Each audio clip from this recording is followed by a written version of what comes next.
இந்திய திருநாட்டினுடைய கவனத்தை ஈர்த்திருக்கிற வரலாற்று சிறப்புமிக்க கழகத்தின் செயற்குழு பொதுக்குழுவிலே வருகை தந்த அனைவரையும் வணங்கி வரவேற்று, கருணை இருந்தால் வள்ளலாகலாம், கடமை இருந்தால் வீரனாகலாம், பொறுமை இருந்தால் மனிதனாகலாம், இந்த மூன்றும் இருந்தால் தலைவனாகலாம். ஆம், இயல்பாகவே இருந்ததால் தான் இன்றைக்கு புரட்சி தலைவி அம்மா புரட்சி தலைவருடைய மறு வடிவமாக நம் புரட்சி தமிழர் ஐயா எடப்பாடியார் அவர்கள் நமக்கு கிடைத்திருக்கின்றார்கள். அதனால்தான் அவருடைய வரலாற்றிலே, அவருடைய இலக்கணத்திலே, அவருடைய டிக்ஷனரியிலே நாம் புரட்டி பார்க்கிற போது கிளைக்கழக செயலாளர் முறை கழகத்தினுடைய பொதுச் செயலாளர் வரை முடியாது என்கிற வார்த்தை அவருடைய அகராதியிலே இல்லை என்கிற ஒரு நிலையை இன்றைக்கு தன்னுடைய உழைப்பாலே அவர் எட்டி பிடித்திருக்கின்றார்கள். ஆகவே சாமானிய முதல்வராக சரித்திரம் படைத்திட்ட 7.5% இடஒதுக்கீடிலிருந்து குடிமராமத்து திட்டத்திலே இருந்து இந்த நாடு போற்றுகிற வரலாற்று புரட்சியை செய்திருக்கிற சாமானிய முதல்வர் நமக்கு கிடைத்திருக்கின்றார்கள். தன்னை நாடி வருபவர்களை தாயன்போடு வரவேற்றிருக்கிற தாயுமானவராகவும் கருணை கடலாக நமக்கு கிடைத்திருக்கிற பொக்கிஷம், நம் கண் முன்னால் காண்கிற கலியுக கடவுளாக அம்மா நமக்கு தந்தித்த பொக்கிஷமாக, தன்னை சீண்டுபவர்களை சிங்கமென எதிர்த்து நின்று வீழ்த்தி காட்டி வெற்றி வரலாற்றை கழகத்திற்கு சொந்தமாக்குகிற புரட்சி தமிழர் ஐயா எடப்பாடி அவர்கள் மீண்டும் சென்ட் ஜார்ஜ் கோட்டையிலே தேசிய கொடி ஏற்றுகிற காலம் கனிந்து வந்திருக்கிறது என்பதை சொல்லி, இந்த வரலாற்று சிறப்புமிக்க பொதுக்குழுவிலே இந்த சாமானிய எளிய தொண்டனுக்கும் தீர்மானம் வாசிக்கின்ற வரலாற்று வாய்ப்பினை வழங்கிய கழகத்தின் பொதுச் செயலாளர் உள்ளிட்ட அனைவருக்கும் வணங்கி, புரட்சி தலைவர் எம்ஜிஆர், புரட்சி தலைவி அம்மா ஆகியோரின் வழியில் ஆளுமை திறனோடு அனைத்து இந்திய அண்ணா திராவிட முன்னேற்ற கழகத்துடைய பொதுச் செயலாளராக பொறுப்பேற்று கழகத்தை வழிநடத்தி வரும் நம் அனைவரும் போற்றுதலுக்கு உரியவரும், தொண்டர்களின் உள்ளங்களில் எல்லாம் ஆட்சி செய்து வரும் எழுச்சி நாயகரும், மாண்புமிகு சட்டமன்ற எதிர்க்கட்சி தலைவரும், தமிழ்நாடு முன்னாள் முதலமைச்சருமான புரட்சி தமிழர் ஐயா எடப்பாடியார் அவர்களுக்கு வாழ்த்துக்களும் பாராட்டுகளும். பொன்மனச்செம்மல் மக்கள் திலகம் புரட்சி தலைவர் எம்ஜிஆர் அவர்களால் மக்கள் இயக்கமாக தோற்றுவிக்கப்பட்டு, இதய தெய்வம் தங்கத்தாரகை புரட்சி தலைவி அம்மா அவர்களால் வளர்த்தெடுக்கப்பட்டு, இன்று புரட்சி தமிழர் மாண்புமிகு எடப்பாடியார் அவர்களால் காப்பாற்றப்பட்டு, பல்வேறு வரலாற்று சிறப்புகளை பெற்றுள்ள அரசியல் பேர் இயக்கமாம் அனைத்து இந்திய அண்ணா திராவிட முன்னேற்ற கழகம் தமிழ்நாட்டின் தனிப்பெரும் இயக்கமாக அரை நூற்றாண்டை கடந்து இந்திய அரசியல் களத்திலே வீறுநடை போட்டு வருகிறது. அனைத்து இந்திய அண்ணா திராவிட முன்னேற்ற கழகம் ஓர் ஆலமரம், 1000 காலத்து பயிர். எனக்கு பின்னாலும் இன்னும் எத்தனை நூற்றாண்டுகள் வந்தாலும் அனைத்து இந்திய அண்ணா திராவிட முன்னேற்ற கழகம் மக்களுக்காகவே இயங்கும் என்று புரட்சி தலைவி அம்மா அவர்களின் சூளுரையை மெய்ப்பிக்கும் வகையிலே மக்களுக்கு சேவை செய்ய வேண்டும் என்ற ஒரே நோக்கத்தோடு செயல்பட்டு வரும் கழகம் பல்வேறு சோதனைகளை சந்தித்து அவற்றையெல்லாம் தவிடுபொடியாக்கி பீடுநிலை போட்டு வருகிறது. நம் இயக்கத்தின் பரிணாம வளர்ச்சியில் ஆளுமை மிக்க மாபெரும் தலைவர்களால் உருவாக்கப்பட்டு வளர்த்தெடுக்கப்பட்ட அனைத்து இந்திய அண்ணா திராவிட முன்னேற்ற கழகம் மறைந்த இருவரும் தலைவர்கள் வழியிலே செயல்பட்டு அவர்களின் ஆளுமை திறனுடன் அரசியல் வாரிசாக உருவெடுத்து திகழ்கின்றார் எழுச்சி நாயகர் மாண்புமிகு புரட்சி தமிழர் ஐயா எடப்பாடியார் அவர்கள். கிளைக்கழக செயலாளராக தமது கழக பணியை, மக்கள் பணியை தொடங்கி தனது கடின உழைப்பால், நேர்மையால், விடா முயற்சியால், கொண்ட கொள்கை மீதும் இயக்கத்தின் மீதும் பற்றோடு பயணித்து வருகிறார். இதனால் இவன் முடிக்கும் என்றாய்ந்து அதனை அவன் கண் விடன் என்ற வள்ளுவ பெருந்தகையின் வாக்கு கிணங்க கோடான கோடி கழக கண்மணிகளின் ஒருமித்த ஆதரவோடு கழகத்தின் பொதுச் செயலாளர் என்ற உயரிய பொறுப்பினை அடைந்திருக்கின்றார் மாண்புமிகு சட்டமன்ற எதிர்க்கட்சி தலைவரும் தமிழ்நாடு முன்னாள் முதலமைச்சருமான புரட்சி தமிழர் ஐயா எடப்பாடியார் அவர்கள். புரட்சி தலைவி அம்மா அவர்களின் மறைவுக்கு பிறகு 4 ஆண்டுகளுக்கும் மேலாக கழக அரசை வெற்றிகரமாக நடத்தி காட்டியவர். அளவில்லா திட்டங்களை தந்து அவற்றின் வாயிலாக அளப்பரிய சாதனைகள் பலவற்றை படைத்து அம்மா அவர்களின் விசுவாசமிக்க அரசியல் வாரிசு என்பதை நிரூபித்து காட்டியவர் புரட்சி தமிழர் ஐயா எடப்பாடி அவர்கள். அனைத்து இந்திய அண்ணா திராவிட முன்னேற்ற கழக சட்டத்திட்ட விதிகளின்படி கழகத்தின் அடிப்படை உறுப்பினர்களால் ஒருமனதாக கழக பொதுச் செயலாளராக மாண்புமிகு புரட்சி தமிழர் ஐயா எடப்பாடி அவர்கள் தேர்ந்தெடுக்கப்பட்டதை இந்திய தேர்தல் ஆணையமும் நீதிமன்றங்களும் அங்கீகரித்துள்ளன. தடைகள் அனைத்தும் நீங்கின. மாபெரும் இந்த பேர் இயக்கத்தை கபிலகரம் செய்து தங்கள் கட்டுப்பாட்டில் வைத்துக் கொள்ள நினைத்த திமுகவின் கைக்கூலிகளாக செயல்படும் துரோகிகள் தொடுத்த வழக்குகளை எல்லாம் எதிர்கொண்டு அவற்றை தவிடுபொடியாக்கி சோதனைகளை எல்லாம் சாதனைகளாக்கி வெற்றி கண்டு இதய தெய்வங்களாம் புரட்சி தலைவர் எம்ஜிஆர், புரட்சி தலைவி அம்மா ஆகியோர் தூய வழியில அனைத்து இந்திய அண்ணா திராவிட முன்னேற்ற கழகத்தையும் 2 கோடிக்கும் மேற்பட்ட தொண்டர்களையும் அரணாக காத்து நின்று வலிமைப்படுத்தி வருகிறார் கழகத்தின் பொதுச் செயலாளர் புரட்சி தமிழர் மாண்புமிகு ஐயா எடப்பாடி அவர்கள். அனைத்து இந்திய அண்ணா திராவிட முன்னேற்ற கழக பொதுச் செயலாளராக பொறுப்பேற்றுள்ள நம் அனைவரின் போற்றுதலுக்கு உரியவரும் தொண்டர்களின் உள்ளங்களில் எல்லாம் ஆட்சி செய்து வரும் நாயகரும் மாண்புமிகு சட்டமன்ற எதிர்க்கட்சி தலைவரும் தமிழ்நாடு முன்னாள் முதலமைச்சருமான புரட்சி தமிழர் ஐயா எடப்பாடி அவர்களுக்கு கழக சட்டத்திட்ட விதிகளின்படி கழக பொதுச் செயலாளராக தேர்ந்தெடுக்கப்பட்ட பின்பு நடைபெறும் இந்த பொதுக்குழு நமது நெஞ்சம் நிறைந்த வாழ்த்துக்களையும் இதயபூர்வமான பாராட்டுகளையும் தெரிவித்துக் கொள்கிறார். முன்மொழிபவர்கள் டாக்டர் தமிழ்மகன் உசேன் அவர்கள், கழகத்தினுடைய அவை தலைவர் முன்னாள் தலைவர் தமிழ்நாடு வக்ஃப் வாரிய திரு ஆர்.பி. உதயகுமார் சட்டமன்ற உறுப்பினர் அவர்கள், கழக புரட்சி தலைவி அம்மா பேரவை செயலாளர், மதுரை புறநகர் மேற்கு மாவட்ட கழகத்துடைய செயலாளர், சட்டமன்ற எதிர்க்கட்சி துணைத் தலைவர், முன்னாள் அமைச்சர் திரு இசைக்கு சுப்பையா சட்டமன்ற உறுப்பினர் அவர்கள், கழக அமைப்பு செயலாளர், திருநெல்வேலி புறநகர் மாவட்ட கழகத்துடைய செயலாளர், முன்னாள் அமைச்சர் திரு பி.ஜி. ராஜேந்திரன் முன்னாள் சட்டமன்ற உறுப்பினர் அவர்கள், கழக அமைப்பு செயலாளர் திரு கே.வி. ராமலிங்கம் முன்னாள் நாடாளுமன்ற உறுப்பினர் அவர்கள், ஈரோடு மாநகர் மாவட்ட கழகத்துடைய செயலாளர், முன்னாள் அமைச்சர் திரு பி.ஆர். செந்தில்நாதன் சட்டமன்ற உறுப்பினர் அவர்கள், சிவகங்கை மாவட்ட கழகத்துடைய செயலாளர் திரு எஸ்.எம். சுகுமார் அவர்கள், ராணிப்பேட்டை மேற்கு மாவட்ட கழகத்துடைய செயலாளர் திரு கோபி காளிதாஸ் அவர்கள், கழக கொள்கை பரப்பு துணை செயலாளர், வழிமொழிபவர்கள் அனைத்து பொதுக்குழு உறுப்பினர்கள்.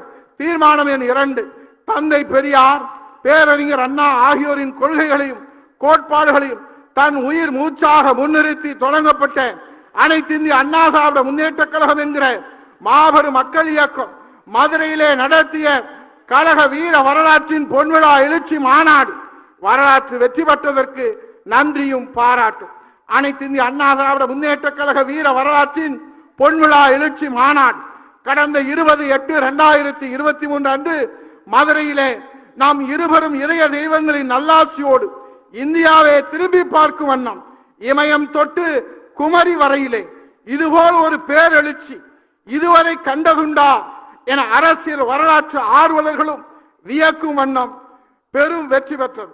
புரட்சி தலைவர் எம்ஜிஆர், புரட்சி தலைவி அம்மா ஆகியோரது காலத்திலே எப்படி அலை அலையாய் தொண்டர்கள் கூடி கொள்கை முழக்கமிடுவார்களோ அதை போலவே கழகத்தின் பொதுச் செயலாளர் புரட்சி தமிழர் ஐயா எடப்பாடியார் அவர்களின் அன்பான அழைப்பினை ஏற்று கழக தொண்டர்கள் கடல் அலை போல் அலை அலையாக ஆர்ப்பரித்து வந்து மாநாட்டிலே கலந்து கொண்டார். கழக தொண்டர்கள் கூட்டம் எதிரிகளுக்கும் துரோகிகளுக்கும் தக்க பாடம் புகட்டியது. இதன் மூலம் நம்முடைய தொண்டர்களின் ராணுவ கட்டுக்கோப்பையும் விசுவாசத்தையும் கண்டு உலகமே வியந்து பார்த்தது. பேரறிஞர் அண்ணாவின் உருவத்தை தாங்கி நிற்கும் நம் கழக கொடி, பொன்மனச்செம்மல் புரட்சி தலைவர் எம்ஜிஆர், இதய தெய்வம் புரட்சி தலைவி அம்மா ஆகியோரது வழியிலே கழக பொதுச் செயலாளர் மாண்புமிகு எடப்பாடியார் அவர்கள் தலைமையில் தமிழ் சங்கம் வளர்த்த மதுரையிலே புரட்சி தலைவர் உருவாக்கிய லட்சிய கொடி, புரட்சி தலைவி அம்மா அவர்களால் வான்முட்டும் வற்றாத புகழை பெற்று தந்த கழக கொடி மதுரை மாநாட்டில் லட்சோப லட்ச தொண்டர்களின் உணர்ச்சி வெள்ளத்தில் கழக கொடியை தாங்கி உயர்த்தி பிடித்ததை காண முடிந்தது. கழகத்தின் எழுச்சியை கண்டு விடியா திமுக அரசு காவல்துறை ஏவி விட்டு கழக மாநாட்டில் தொண்டர்கள் கலந்து கொள்வதை தடுக்கும் நோக்கில் பல்வேறு துயரங்களை தந்தார். அதனால் மாநாடு நடைபெற்ற இடத்தில் இருந்து 30 கிலோமீட்டருக்கு முன்பே வாகனங்கள் நிறுத்தப்பட்டதால் அங்கிருந்து தொண்டர்கள் மகளிர் மற்றும் குழந்தைகளோடு குடும்பமாக நடந்து வந்து மாநாட்டிலே கலந்து கொண்டதை கண்டு எதிரிகள் நடுங்கி போனார்கள். கழக மாநாடு மாபெரும் வெற்றி அடைந்ததை அது வரலாற்று சிறப்புமிக்க வெற்றி. இந்த நிகழ்வு என்றுமே நம் அனைவருடைய நெஞ்சங்களிலும் நிலைத்து நிற்கும். தமிழக மக்களுக்காக பாடுபடும் ஒரே இயக்கம் அனைத்து இந்திய அண்ணா திராவிட முன்னேற்ற கழகம் தான் என்பதை நாட்டு மக்களுக்கு நிரூபிக்கும் வகையிலே 15 லட்சத்திற்கும் மேற்பட்டோர் கலந்து கொண்ட இந்த மாநாட்டில் எந்த ஒரு சிறு அசம்பாவிதம் நிகழவில்லை. எந்த ஒரு அத்துமீறலையும் கழக தொண்டர்கள் செய்யவில்லை. ராணுவ கட்டுப்பாடோடு கொண்ட இயக்கம் நம் பேரியக்கம் என்பதற்கு இதை விட வேறு சான்று உண்டோ? கழக நிர்வாகிகள் கழக தொண்டர்களின் பேராதரவோடு மாநாட்டை வெற்றிகரமாக நடத்தி காட்டிய கழகத்தின் பொதுச் செயலாளர், மாண்புமிகு சட்டமன்ற எதிர்க்கட்சி தலைவர், தமிழ்நாடு முன்னாள் முதலமைச்சர், புரட்சி தமிழர் ஐயா எடப்பாடி அவர்களுக்கு இப்பொதுக்குழு தனது நெஞ்சார்ந்த பாராட்டுகளையும் வாழ்த்துக்களையும் நன்றியும் தெரிவித்து மகிழ்கிறது. முன்மொழிபவர்கள் திரு திண்டுக்கல் சி சீனிவாசன் சட்டமன்ற உறுப்பினர்கள், கழக பொருளாளர், திண்டுக்கல் மேற்கு மாவட்ட கழகத்துடைய செயலாளர், முன்னாள் அமைச்சர் திரு KT ராஜேந்திர பாலாஜி அவர்கள், கழக அமைப்பு செயலாளர், விருதுநகர் மேற்கு மாவட்ட கழகத்துடைய செயலாளர், முன்னாள் அமைச்சர் திரு சுரத்தூர் ராஜேந்திர முன்னாள் சட்டமன்ற உறுப்பினர் அவர்கள், கழக அமைப்பு செயலாளர், அனைத்துலக எம்ஜிஆர் மன்ற துணை செயலாளர், கடலூர் தெற்கு மாவட்ட கழகத்துடைய செயலாளர் திரு திருத்தணி கோ ஹரி அவர்கள், முன்னாள் நாடாளுமன்ற உறுப்பினர் அவர்கள், கழக அமைப்பு செயலாளர் திரு மாதவர மூர்த்தி அவர்கள், திருவள்ளூர் கிழக்கு மாவட்ட கழகத்துடைய செயலாளர், முன்னாள் அமைச்சர் திரு தூசி கே மோகன், முன்னாள் சட்டமன்ற உறுப்பினர் அவர்கள், திருவண்ணாமலை வடக்கு மாவட்ட கழகத்துடைய செயலாளர் திரு MA முனியசாமி அவர்கள், ராமநாதபுரம் மாவட்ட கழகத்துடைய செயலாளர், திரைப்பட இயக்குனர் நடிகர் S ரவிமணியா அவர்கள், கழக கொள்கை பரப்பு துணை செயலாளர், வழிமொழிபவர்கள் அனைத்து பொதுக்குழு உறுப்பினர்கள். தீர்மானம் 3 தலைப்பை மட்டும் வாசிக்கிறேன், அதை நிறைவேற்றி தருமாறு கேட்டு, தீர்மானம் 3 வடகிழக்கு பருவமழை ஒட்டி முன்னெச்சரிக்கை நடவடிக்கைகளை மேற்கொள்ளாமலும், மிக்ஜாம் புயலை எதிர்கொள்ள முன்பே திட்டமிடாமலும், காலத்தே மீட்பு பணிகளை மேற்கொள்ளாமலும் மக்களை கடும் சிரமத்திற்கு உள்ளாக்கியதோடு, புயலின் தாக்கத்தால் பெய்த பெருமழையின் பாதிப்பால் வாழ்வாதாரத்தை இழந்து சிரமப்படும் மக்களுக்கு அவர்கள் எதிர்பார்த்த நிவாரண உதவிகளை வழங்காத விடியா திமுக அரசுக்கு கடும் கண்டனம். பொருளாதார இழப்பால் பாதிக்கப்பட்டுள்ள மக்கள் அனைவருக்கும் வெள்ள நிவாரண உதவிகளை வழங்கிட வலியுறுத்தார். முன்மொழிபவர்கள் திரு நத்தம் ரா விஸ்வநாதன் சட்டமன்ற உறுப்பினர் அவர்கள், கழகத்தின் துணை பொதுச் செயலாளர், திண்டுக்கல் கிழக்கு மாவட்ட கழகத்துடைய செயலாளர், முன்னாள் அமைச்சர் திரு பா பெஞ்சமின் அவர்கள், கழக அமைப்பு செயலாளர், திருவள்ளூர் மத்திய மாவட்ட கழகத்துடைய செயலாளர், முன்னாள் அமைச்சர் திருமதி கீர்த்திகா முனியசாமி அவர்கள், கழக மகளிர் அணி இணை செயலாளர் திரு வாலாஜாபாத் கணேசன், முன்னாள் சட்டமன்ற உறுப்பினர் அவர்கள், கழக அமைப்பு செயலாளர் திரு PV ரமணா அவர்கள், திருவள்ளூர் மேற்கு மாவட்ட கழகத்துடைய செயலாளர், முன்னாள் அமைச்சர் திருமதி எல் சேஜுதா, முன்னாள் சட்டமன்ற உறுப்பினர் அவர்கள், திருவண்ணாமலை மத்திய மாவட்ட கழகத்துடைய செயலாளர் திரு தச்சையன் கணேசராஜா அவர்கள், திருநெல்வேலி மாநகர் மாவட்ட கழகத்துடைய செயலாளர் திரு RM பாபு முருகவேல், முன்னாள் சட்டமன்ற உறுப்பினர் அவர்கள், கழக சட்ட ஆலோசனை குழு உறுப்பினர், கழக வழக்கறிஞர் பிரிவு இணை செயலாளர், வழிமொழிபவர்கள் அனைத்து பொதுக்குழு உறுப்பினர்கள். தீர்மானம் 4 தமிழ்நாடு சட்டமன்ற பேரவை நடவடிக்கைகளை நாட்டு மக்கள் தெரிந்து கொள்ளும் வகையில் தொலைக்காட்சியில் ஒளிபரப்பப்படும் போது வேண்டுமென்றே திட்டமிட்டு சட்டமன்ற எதிர்க்கட்சி தலைவர் பேச்சை ஒளிபரப்பு செய்யாமல் இருட்டடிப்பு செய்வதற்கு கடும் கண்டனம். எதிர்க்கட்சி துணைத் தலைவர் இறக்கை சம்பந்தமாக சட்டமன்ற மரபுகளை இதுவரை கடைபிடிக்காத பேரவை தலைவருக்கு கண்டனம்.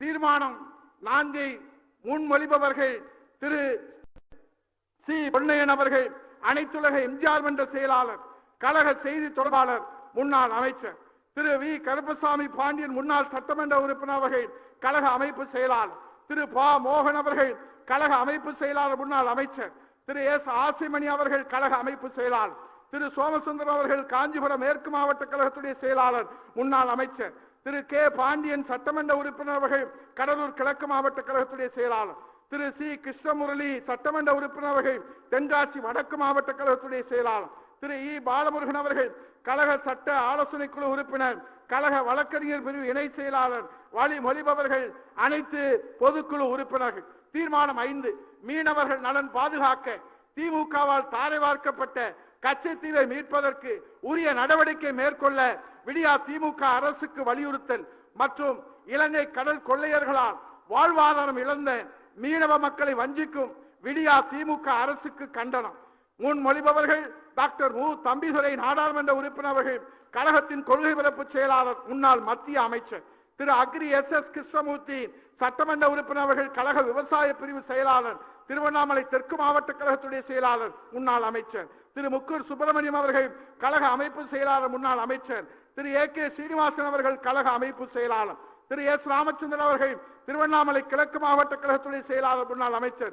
திரு ஆ. அருள்மொழித்தேவன் சட்டமன்ற உறுப்பினர் அவர்கள் கடலூர் மேற்கு மாவட்ட கழகத்துடைய செயலாளர். திரு எஸ். செல்வ மோகன்தாஸ் பாண்டியன் அவர்கள் தென்காசி தெற்கு மாவட்ட கழகத்துடைய செயலாளர். வழிமொழிபவர்கள் அனைத்து பொதுக்குழு உறுப்பினர்களும். தீர்மானம் 6, மாநில உரிமைகள் பறிபோனதற்கு திமுகவே முழுவதும் காரணமாக இருந்துவிட்டு தற்போது மக்களின் கவனத்தை திசை திருப்பும் பொய்யான 520 வாக்குறுதிகளை அளித்து அவற்றை நிறைவேற்ற முடியாமல் மக்களை ஏமாற்றவும் பல்வேறு நாடகங்களை அரங்கேற்ற நிகழ்த்தும் விடியா திமுக அரசுக்கு கடும் கண்டனம். முன்மொழிபவர்கள் திரு கே.ஏ. செங்கோட்டையன் சட்டமன்ற உறுப்பினர் அவர்கள் கழக அமைப்பு செயலாளர், ஈரோடு புறநகர் மேற்கு மாவட்ட கழகத்துடைய செயலாளர், முன்னாள் அமைச்சர். திரு உடுமலை கே. ராதாகிருஷ்ணன் சட்டமன்ற உறுப்பினர் அவர்கள் கழக அமைப்பு செயலாளர், திருப்பூர் புறநகர் மேற்கு மாவட்ட கழகத்துடைய செயலாளர், முன்னாள் அமைச்சர். திரு செஞ்சி ராமச்சந்திரன் அவர்கள் கழக அமைப்பு செயலாளர், முன்னாள் மத்திய அமைச்சர். திரு சிங்காரம் அவர்கள் கழக அமைப்பு செயலாளர். திரு எம். பரஞ்சோதி திருச்சி புறநகர் வடக்கு மாவட்ட கழகத்துடைய செயலாளர், முன்னாள் அமைச்சர். திரு குமரகுரு அவர்கள் கள்ளக்குறிச்சி மாவட்ட கழகத்துடைய செயலாளர். திரு ஜான் தங்கம் கன்னியாகுமரி மேற்கு மாவட்ட கழகத்துடைய செயலாளர். வழிமொழிபவர்கள் அனைத்து பொதுக்குழு உறுப்பினர்கள். தீர்மானம் 7, சட்டம் ஒழுங்கு சீரழிவிற்கும் திமுகவின் மக்கள் விரோத போக்கிற்கும் கடும் கண்டனம். இந்த தீர்மானங்களை முன்மொழிபவர்கள் திரு பி. தங்கமணி சட்டமன்ற உறுப்பினர் அவர்கள் கழக அமைப்பு செயலாளர், நாமக்கல் மாவட்ட கழகத்துடைய செயலாளர், முன்னாள் அமைச்சர். திரு எஸ்.டி.கே. ஜக்கையன் கழக அமைப்பு செயலாளர், தேனி மேற்கு மாவட்ட கழகத்துடைய செயலாளர். திரு பாஸ்கரன் அவர்கள் கழக அமைப்பு செயலாளர், முன்னாள் அமைச்சர். எஸ்.பி. சண்முகநாதன் அவர்கள் தூத்துக்குடி தெற்கு மாவட்ட கழகத்துடைய செயலாளர், முன்னாள் அமைச்சர். திரு சிவ ராஜமாணிக் அவர்கள் கழக அமைப்பு செயலாளர். திரு கே. அசோக்குமார் சட்டமன்ற உறுப்பினர் அவர்கள் கிருஷ்ணகிரி கிழக்கு மாவட்ட கழகத்துடைய செயலாளர். திரு ஏ. அன்பழகன் முன்னாள் சட்டமன்ற உறுப்பினர் அவர்கள் புதுச்சேரி மாநில கழகத்துடைய செயலாளர். வழிமொழிபவர்கள் அனைத்து பொதுக்குழு உறுப்பினர்கள். தீர்மானம் 8, ஊழலிலே திளைத்து நிற்கும் திமுக கமிஷன், கலெக்ஷன், கரப்ஷன் என்பதே திராவிட மாடல் ஊழல் ஆட்சியின் தாரக மந்திரம். ஊழல் ஆட்சியை நடத்தும் பொம்மை முதலமைச்சருக்கு கடும் கண்டனம். முன்மொழிபவர்கள் திரு எஸ்.பி. வேலுமணி சட்டமன்ற உறுப்பினர் அவர்கள் கழகத்தினுடைய தலைமை நிலைய செயலாளர், கோவை புறநகர் தெற்கு மாவட்ட கழகத்துடைய செயலாளர், முன்னாள் அமைச்சர். Doctor B. வேணுகோபால் அவர்கள் கழக மருத்துவமனை செயலாளர். திரு அன்வர் ராஜா கழக அமைப்பு செயலாளர், முன்னாள் அமைச்சர். திரு வருகூர் அருணாச்சலம் அவர்கள் கழக அமைப்பு செயலாளர், முன்னாள் அமைச்சர். திரு பாலகிருஷ்ண ரெட்டி அவர்கள் கிருஷ்ணகிரி மேற்கு மாவட்ட கழகத்துடைய செயலாளர், முன்னாள் அமைச்சர். திரு ஜி. வெங்கடாசலம் அவர்கள் சேலம் மாநகர் மாவட்ட கழகத்துடைய செயலாளர். திரு வி. ஓமலிங்கம் அவர்கள் காரைக்கால் மாவட்ட கழகத்துடைய செயலாளர். வழிமொழிபவர்கள் அனைத்து பொதுக்குழு உறுப்பினர்கள். தீர்மானம் 9, சிறுபான்மையின மக்களான இஸ்லாமியர்கள் கிறிஸ்தவர்களுடைய நலனை பாதுகாக்கவும் 20 ஆண்டுகளுக்கு மேலாக சிறையிலே வாடும் இஸ்லாமிய சிறைவாசிகளை விடுதலை செய்யவும் விடியா திமுக அரசுக்கு வலியுறுத்தல். முன்மொழிபவர்கள் முனைவர் பொள்ளாச்சி ஜெயராமன் சட்டமன்ற உறுப்பினர்கள் கழக தேர்தல் பிரிவு செயலாளர், திருப்பூர் மாநகர் மாவட்ட கழகத்துடைய செயலாளர், முன்னாள் அமைச்சர். திரு சேவூர் எஸ். ராமச்சந்திரன் சட்டமன்ற உறுப்பினர்கள் கழக அமைப்பு செயலாளர், முன்னாள் அமைச்சர். திரு சீதா செல்லப்பாண்டியன் அவர்கள் கழக வர்த்தக அணி செயலாளர், முன்னாள் அமைச்சர். திரு கா. சங்கரதாஸ் அவர்கள் கழக அமைப்பு செயலாளர், ஓட்டுநர் அணி செயலாளர். திரு தாமரை எஸ். ராஜேந்திரன் அவர்கள் அரியலூர் மாவட்ட கழகத்துடைய செயலாளர், அரசு தலைமை முன்னாள் கொறடா. திரு ஆர். இளங்கோவன் அவர்கள் சேலம் புறநகர் மாவட்ட கழகத்துடைய செயலாளர், முன்னாள் தலைவர், தமிழ்நாடு மாநில தலைமை கூட்டுறவு வங்கி. திரு எஸ்.டி. குமார் அவர்கள் கர்நாடக மாநில கழகத்துடைய செயலாளர். வழிமொழிபவர்கள் அனைத்து பொதுக்குழு உறுப்பினர்கள். நாடாளுமன்ற மக்களவையிலே தீர்மானம் 10, நாடாளுமன்ற மக்களவையிலே கடந்த 13/12/2023 பாதுகாப்பு குறைபாட்டால் நடந்த சம்பவம் மிகவும் கண்டிக்கத்தக்கது.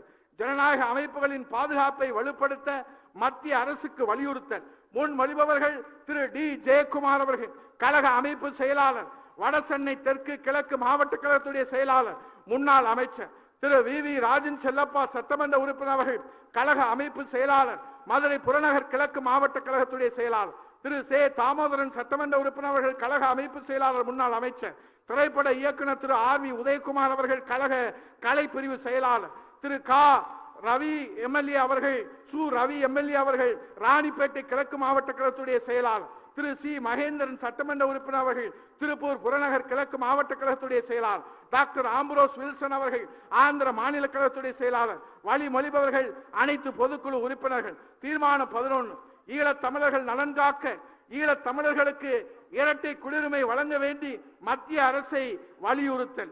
முன்மொழிபவர்கள் திரு சி சண்முகம் நாடாளுமன்ற உறுப்பினர் அவர்கள், கழக அமைப்பு செயலாளர், விழுப்புரம் மாவட்ட கழகத்துடைய செயலாளர், முன்னாள் அமைச்சர் திரு நா பாலகங்கா அவர்கள், கழக அமைப்பு செயலாளர், வடசென்னை தெற்கு மேற்கு மாவட்ட கழகத்துடைய செயலாளர், முன்னாள் வாரிய தலைவர் செல்வி விந்தியா அவர்கள், கழக கொள்கை பரப்பு இணை செயலாளர், டாக்டர் வி பரமசிவம் அவர்கள், கழக இளைஞர் இளமென்கள் பாசறை செயலாளர், திரு விருகை VN ரவி அவர்கள், தென் சென்னை தெற்கு மேற்கு மாவட்ட கழகத்துடைய செயலாளர், முன்னாள் வாரிய தலைவர் திரு அம்மன் கே அர்ஜுனன் சட்டமன்ற உறுப்பினர் அவர்கள், கோவை மாநகர் மாவட்ட கழகத்துடைய செயலாளர், திரு ஏ பாண்டியன் அவர்கள், தெலுங்கானா மாநில கழகத்துடைய செயலாளர், வழிமொழிபவர்கள் அனைத்து பொதுக்குழு உறுப்பினர்களும். தீர்மானம் 12, தமிழகத்திலே வடகிழக்கு பருவமழை பல்வேறு மாவட்டங்களிலே கடுமையாக பெய்து நெற்பயிர்கள் மற்றும் வேளாண் பயிர்கள் வெள்ளத்தால் மூழ்கி பெரும் நஷ்டம் ஏற்பட்ட நிலையில் உரிய நிவாரணம் வழங்காமல் விவசாயிகளை வஞ்சித்து வரும் விடியா திமுக அரசுக்கு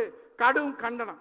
முன்மொழிபவர்கள் திரு சே செம்மலை அவர்கள், கழக அமைப்பு செயலாளர், முன்னாள் அமைச்சர், முனைவர் வைகை செல்வன் அவர்கள், கழக இலக்கியணி செயலாளர், கழக செய்தி தொடர்பு செயலாளர், முன்னாள் அமைச்சர் திரு டி ரத்னவேல், கழக அமைப்பு செயலாளர், திரு ஆர் மனோகரன் அவர்கள், கழக அமைப்பு செயலாளர், அரசு தலைமை முன்னாள் கொறடா, திரு PK வைரமுத்து அவர்கள், புதுக்கோட்டை தெற்கு மாவட்ட கழகத்துடைய செயலாளர், முன்னாள் வாரிய தலைவர், திரு PRG அருண்குமார் எம்எல்ஏ அவர்கள், கோவை புறநகர் வடக்கு மாவட்ட கழகத்துடைய செயலாளர், திரு R கணேஷ் அவர்கள், மகாராஷ்டிரா மாநில கழகத்துடைய செயலாளர், வழிமொழிபவர்கள் அனைத்து பொதுக்குழு உறுப்பினர்கள். 1 முதல் 12 இந்த தீர்மானத்தை நிறைவேற்றி தருமாறு உங்களை வணங்கி கேட்டு, இன்றைக்கு தமிழ்நாட்டிலே வடகிழக்கு பருவமழை கஜா புயல் வந்தது. நம்முடைய புரட்சி தமிழர் ஐயா எடப்பாடி அவர்கள் முதலமைச்சராக இருந்தார். அவர் கண் விழித்து அவர் கண் தூஞ்சாமல் கடமையாற்றியதன் பலனாக மக்கள் எல்லாம் நிம்மதியாக உறங்கினார்கள். ஒரு உயிரிழப்பு கூட இல்லாமல் அந்த கஜா புயலிலே தமிழ்நாட்டு மக்களை மீட்டெடுத்த 8 கோடி தமிழர்களுடைய பாதுகாவலர் புரட்சி தமிழர் ஐயா எடப்பாடி அவர்கள். ஆனால் இன்றைக்கு கையாளாத திமுக அரசு இந்த வடகிழக்கு பருவமழையிலே உரிய முன்னெச்சரிக்கை நடவடிக்கை எடுக்காமல் இன்றைக்கு இந்திய வானிலை ஆய்வு மையத்தின் மீதும் மத்திய அரசு மீதும் அனைத்து இந்திய அண்ணா திராவிட முன்னேற்ற கழகத்தின் மீதும் பழி சுமத்துகிறார்கள். காலம் கனிந்து வந்திருக்கிறது. எல்லோரும் எங்களிடத்திலே கேட்டார்கள், உங்களிடத்திலும் கேட்டார்கள், இதற்கு நிரந்தர தீர்வு என்ன என்று. இதற்கு ஒரே நிரந்தர தீர்வு மு.க. ஸ்டாலின் வீட்டுக்கு போக வேண்டும், புரட்சி தமிழர் ஐயா எடப்பாடியா கோட்டைக்கு செல்ல வேண்டும், அதுதான் நிரந்தர தீர்வு என்று சொல்லி இந்த